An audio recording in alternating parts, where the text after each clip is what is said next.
BJP की ओर से मुख्यमंत्री हेमंत सोरेन को नैतिकता के आधार पर इस्तीफा देने की मांग की गई है। पूर्व मंत्री अमर बावरी ने कहा है कि मुख्यमंत्री में यदि नैतिकता होती तो वह गलत काम करते ही नहीं। वहीं बीजेपी के प्रदेश महामंत्री प्रदीप वर्मा ने कहा है कि सत्ता के शीर्ष पे बैठे व्यक्ति ने जिस तरह से पद का दुरुपयोग किया है उस पर कार्रवाई नहीं होना गलत होगा।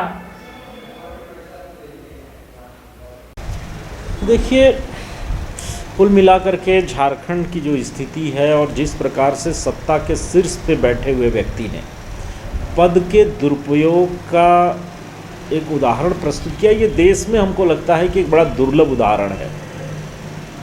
केवल स्वयं के नाम पे नहीं, अपने परिवार के लोगों के नाम पे, अपने प्रतिनिधियों के नाम पे, अपने सलाहकारों के नाम पे जिस तरीके से पद का दुरुपयोग करके और सरकारी लीज अपने नाम पे कराने का कार्य माननीय मुख्यमंत्री जी ने किया है, उस पर कार्रवाई नहीं होना अस्वाभाविक है। कार्रवाई हो रही है, ये स्वाभाविक है।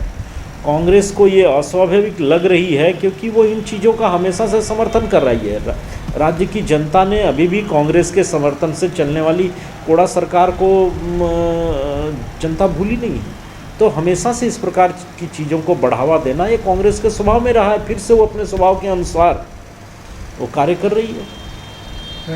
ये चुनाव आयोग, देखिए, ये स्वायत्तता प्राप्त की हुई संस्थाएं हैं, चाहे चुनाव आयोग हो, सीबीआई हो, ईडी हो।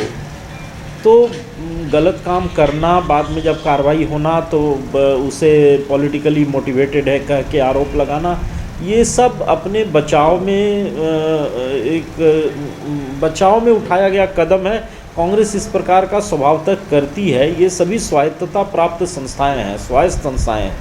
ये जो भी इस प्रकार की कार्रवाई करती हैं तथ्यों के आधार पर करती हैं और वो जवाबदेह होती हैं, वो जवाबदेह संस्थाएं हैं। कल को ये विषय अंततः कोर्ट में जाता है, उस समय जवाबदेही तय होती है। तो ये संस्थाएं किसी भी तरह से बिना तथ्य पे कोई काम नहीं करती हैं। तो तथ्य आधारित कार्रवाई होती है और कार्रवाई होनी भी चाहिए। देश को जिन्हें बचाने का, जिन्हें संरक्षित रहने का कार्य, वही जब लूटने में लग जाते हैं तो ऐसे में ये संस्थाओं को सक्रिय होना ही है। और कांग्रेस का इस प्रकार से आरोप लगाना इन संस्थाओं का मनोबल गिराने वाला और इन संस्थाओं को हताश करने का प्रयास है। अच्छा, ये आप लोगों को लगता है कहीं पर इस राज्य सरकार को यदि नैतिकता की यदि बात रहती तो पहला तो इस तरह का प्रयास ही नहीं करता जो उनको शोभा नहीं देता है। एक राजा को एक मुलाजिम से किसी चीज़ के लिए मांगना, ये नैसर्गिक रूप से भी कोई आम आदमी कह सकता है। कोई राजा है अपने मुलाजिम से, और उसको तो आदेश दे के करना चाहिए। जन कल्याण के लिए आपने शपथ लिया है, आप जो पद और गोपनीयता की शपथ लिए हैं उसमें कहीं भी ये नहीं कहें कि हम अपने पद का उपयोग करते हुए, जो उनके लोग कह रहे हैं कि भाई बिजनेस करने के लिए ही मना है क्या। तो बिजनेस ही करना है तो राजनीति में सेवा को माध्यम क्या है। यहाँ तो राम को त्याग का प्रतिमूर्ति मान करके लोग उसको आदर्श मान करके वो राजनीति में आता है, जो पूरा जीवन रहता है। वहाँ आप बिजनेस करने के लिए आए हैं तो बिजनेस करिए, इसमें कोई मनाही नहीं है। भारत का स्वतंत्र संविधान आपको पूरी तरह से देता है, लेकिन राजनीति को बिजनेस बना देना और पद को, मुख्यमंत्री के पद को बिजनेस बना देना कहीं से शोभा नहीं देता है। नैतिकता अगर रहती तो निश्चित रूप से छोड़ते, लेकिन नैतिकता तो है नहीं। जिस तरह से प्रयास कर रहा है डिफेंड करने का, जिस तरह से इस अपराध को छिपाने का जो लोग जो तर्क दे रहे हैं, वो तर्क से ज़्यादा कुतर्क होता चला जा रहा है।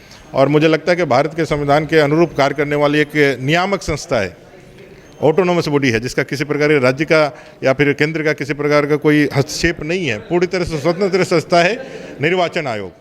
और निर्वाचन आयोग ने अपने अधिकार से उनको विजयी बनाया, उनको मुख्यमंत्री पद तक पहुंचने में सहायता दी। तो उनके जो नियम है, उनके नियम का जहाँ अवहेलना हुआ है, उस नियम के अवहेलना को दूर करने के लिए, उस नियम को वही करने के लिए उन्होंने जो प्रश्न दिया है उसका संतोषजनक जवाब वो दे देंगे तो इससे ज़रूर निर्वाचन आयोग अपना विचार करेगा। नहीं तो कानून क्या कहता है अलग विषय है, लेकिन एक राज्य का मुख्यमंत्री जैसे एक अपराध हुआ है, उस अपराध को उनको स्वीकार करना चाहिए, उनको मानना चाहिए। HM पब्लिक स्कूल, लोअर चुटिया नियर शिव मंदिर, रांची। हम बनाते हैं बेहतर भविष्य।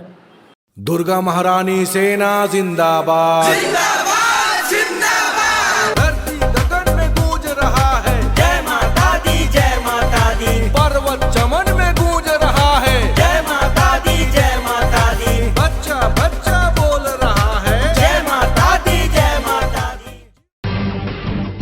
जब टूटती है आस, जब थकती है सांस, जब रूठते हैं अपने, मुंह मोड़ता है जमाना, जब अंगड़ाई लेता है संकल्प, फिर बनती है कहानी, बनते हैं अनमिट निशान। देखिए मेरे साथ संघर्ष की दास्तां।